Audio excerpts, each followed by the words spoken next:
नमस्कार दोस्तों स्वागत है आपका विचारों के मंथन में, जहां विचारों का होता है मंथन और जीवन को मिलती है नई दिशा। दोस्तों जरा सोचिए, आप अभी ज़मीन पर खड़े हैं, सांस ले रहे हैं, हवा आपको स्पर्श कर रही है, सूरज की रोशनी आपको गर्म कर रही है, बारिश, बादल, हवा और मौसम आपके आसपास घूम रहे हैं, अपना काम कर रहे हैं। लेकिन जैसे जैसे हम ऊपर स्पेस की ऊपर की तरफ चले जाते हैं, सब बदलने लगता है। जैसे दोस्तों 12 किलोमीटर ऊपर हवा इतनी पतली हो जाती है कि इंसान कुछ ही मिनटों में बेहोश हो सकता है, और 50 किलोमीटर ऊपर तक जाने पर ओजोन की परत हमें सन की यूवी किरणों से हमें ज़मीन पर बचाती है। 85 किलोमीटर तक उल्का पिंड जलकर ख़त्म हो जाते हैं, और उसी हाइट में अगर आप 150 किलोमीटर तक ऊपर चले जाते हैं तो वहाँ हवा ही नहीं, सिर्फ खालीपन है। और 400 किलोमीटर ऊपर हाइट तक जाने पर पूरी दूरी का अंतर्राष्ट्रीय अंतरिक्ष स्टेशन घूम रहा होता है, जहां इंसान को बिना गुरुत्वाकर्षण के रह नहीं सकता। और इन सब के ऊपर क्या है, एक अनंत ब्रह्मांड जहां तापमान लगभग -270 डिग्री यानी -270 डिग्री है, और जीवन की संभावनाएं एक रहस्य है। तो चलिए दोस्तों, आज हम इस पूरे सफ़र को समझते हैं, जानते हैं। हमारा सफ़र होगा ज़मीन से लेके एटमॉस्फेयर, एटमॉस्फेयर से लेके स्पेस, स्पेस से लेके डी स्पेस, और डी स्पेस से लेके वहाँ पे क्या लाइफ की पॉसिबिलिटी है तक का सफ़र। इस सारे टॉपिक को हम एक philosophical as well as scientific aspect में एग्जाम्पल के साथ आसान भाषा में समझते हैं। आइए दोस्तों शुरू करते हैं। दोस्तों, पृथ्वी की सतह का प्राकृतिक घर, यहाँ जीवन क्यों संभव है। सबसे पहले हम अर्थ की सरफेस की बात करते हैं, जहाँ तापमान का संतुलन लगभग एवरेज 15 डिग्री के करीब रहता है। यह ना बहुत ठंडा है ना बहुत गर्म है। जीवन के लिए परफेक्ट गोल्डी लॉक्स जोन यहाँ पे है। पानी के तीनों फॉर्म अर्थ सरफेस पे पाए जाते हैं। लिक्विड फॉर्म में पानी पीने योग्य है, गैस फॉर्म में बादल और बारिश की फॉर्म में पानी मिलता है, गैस फॉर्म में भी अवेलेबल रहता है। ग्लेशियर की फॉर्म में जो सॉलिड फॉर्म में बनता है, उसके फ़ायदे भी हैं, नुकसान भी हैं, वो भी एग्जिस्ट करता है।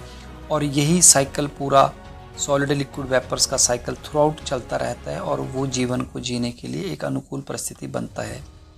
इसी तरह हवा की संरचना भी जीवन जीने के लिए अर्थ सरफेस पे बिल्कुल ऑप्टिमम है, जिसमें 78% के करीब नाइट्रोजन होती है, 21% के करीब ऑक्सीजन होती है, 1% के करीब अन्य गैसेज होती है, और इनकी रेशो आपस में एक ब्रीथिंग करने के लिए, सांस लेने के लिए अनुकूल परिस्थितियाँ क्रिएट करती है। पृथ्वी की सतह पर चुंबकीय क्षेत्र है, जो सूर्य की सोलर विंड से हमें बचाता है। अगर यह ना हो तो पृथ्वी मंगल ग्रह की तरह बंजर हो सकती है। और जो भी ऊपर पृथ्वी की सरफेस में जो भी सूटेबल कंडीशन हमने ऊपर बात करी, ये कृषि, उद्योग, शहर, नदियाँ, समुद्र, फूड चेन वगैरह के लिए पूरा बैलेंस कंडीशन में यूज़ होता है, और इससे लाइफ स्पैन यहाँ पे सूटेबल बनता है। लेकिन इसके साथ साथ ज़मीन अर्थ की सरफेस पे कुछ चैलेंजेस भी हैं, जो हमारे नेचुरल भी क्रिएटेड हैं, और कुछ ह्यूमंस द्वारा भी क्रिएटेड किए गए हैं, जिसमें ग्लोबल वार्मिंग, पॉल्यूशन, पानी की कमी, मिट्टी का क्षरण और जनसंख्या का बढ़ना, ये सब चीज़ें एक चैलेंज की तरह खड़े हैं। आइए दोस्तों, इसके बाद बात करते हैं ट्रोपोस्फीयर की, जो लगभग 12 किलोमीटर तक फैला हुआ है। यह दोस्तों पृथ्वी की पहली और सबसे महत्वपूर्ण परत है। और दोस्तों यहाँ पर बादल, बारिश, तूफान, हवा, धुंध और तापमान में गिरावट वगैरह की सिचुएशंस इसमें प्ले होती हैं, और इसे वेदर सिस्टम का भी कंट्रोल रूम कहा जा सकता है। यहीं दोस्तों हम सांस लेते हैं, पौधे इसी सरफेस में फोटोसिंथेसिस करते हैं। हवा का दबाव यानी एयर प्रेशर यहाँ सामान्य होता है, और इस सरफेस 12 किलोमीटर तक के स्पेस को हम हवाई जहाज़ उड़ाने के लिए करते हैं। वेदर फोरकास्टिंग में ये यूज़ होता है। क्लाइमेट रिसर्च भी इसी लेयर में होती है।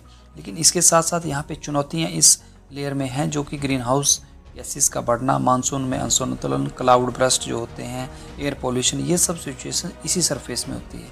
आइए अब तीसरी सरफेस की बात करते हैं, जो है स्ट्रेटोस्फीयर, जो 12 से 50 किलोमीटर तक फैली होती है, और इसी में ओजोन लेयर भी होती है। यह परत पृथ्वी की सर्वाइवल जैकेट है दोस्तों।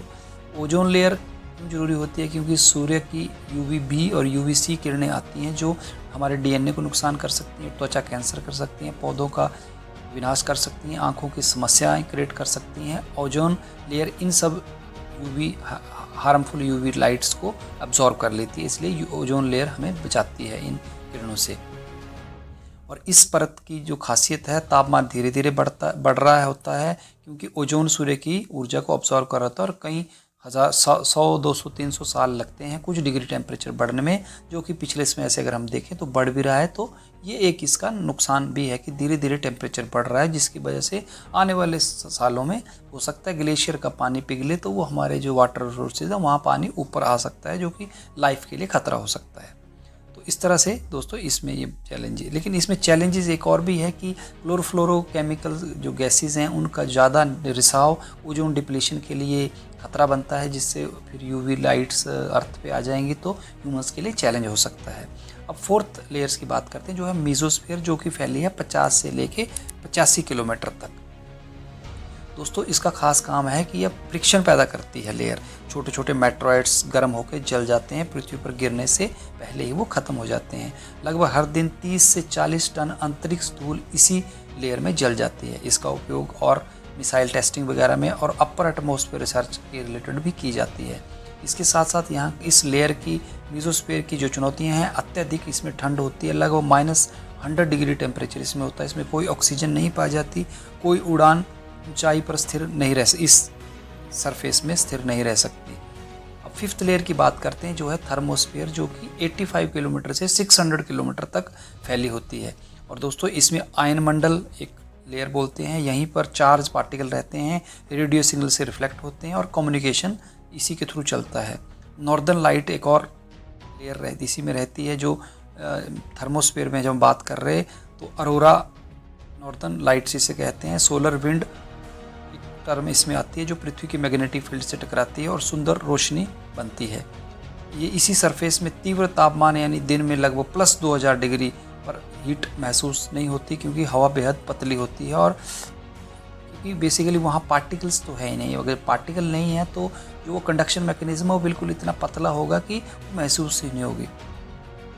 और इसी लेयर, इसी सरफेस का उपयोग इंटरनेशनल स्पेस स्टेशन जो ISS 400 किलोमीटर के हाइट पे है वो उसमें यूज़ होता है। कम्युनिकेशन सैटेलाइट इसी रीजन में घूम रहे होते हैं और GPS सैटेलाइट भी इसी रेंज, इसी हाइट पे ट्रैवल कर रहे होते हैं। चुनौतियाँ इसमें दोस्तों हैं कि डिफरेंट रेडिएशंस इसमें जनरेट होती हैं, तापमान में भारी उतार चढ़ाव होता है और सैटेलाइट का ऑर्बिट भी कई बार ड्रिफ्ट कर जाते हैं, तो ये उनका आपस में टकरा के कुछ वहाँ पे डेब्रिस इकट्ठा होना भी एक रूटीन एक्सरसाइज इसमें होती है। उससे ऊपर दोस्तों एक और लेयर आती है एक्सोस्फीयर, जो 600 किलोमीटर से आगे है। दोस्तों यहाँ पे हवा लगभग शून्य रहती है, एटम इतने दूर होते हैं कि वो टकराते भी नहीं। हम एटम की बात कर रहे हैं तो एटम बहुत दूर दूर होते हैं, वो टकराते नहीं हैं और पूरा स्पेस बिल्कुल वैक्यूम में होता है। इसका उपयोग दोस्तों high orbit satellite, deep space probes, space travel वगैरह में होता है। चुनौतियों में इसमें जीरो प्रेशर विकिरण और कोई सुरक्षा परत नहीं है, इसलिए ये थोड़ा डेंजरस भी रहता है। और दोस्तों पृथ्वी के बाहर की दुनिया होगी, यहाँ कोई मीडियम नहीं होता दोस्तों, कोई साउंड नहीं है, ग्रेविटी बहुत कम है, अलग अलग जगह पे अलग अलग होती है। तो इस तरह से ये एक चैलेंजिंग है। अब दोस्तों अंतरिक्ष में जीवन की संभावनाओं के बारे में बात करें तो अब साइंस कहती है कि लाइफ के लिए पानी, ऊर्जा, ऑर्गेनिक मॉलिक्यूल, स्थिर वातावरण चाहिए, जो कि जैसे हम मार्स की बात करते हैं वहाँ मिट्टी में ऑर्गेनिक मॉलिक्यूल, पानी में की बर्फ़, अंडरग्राउंड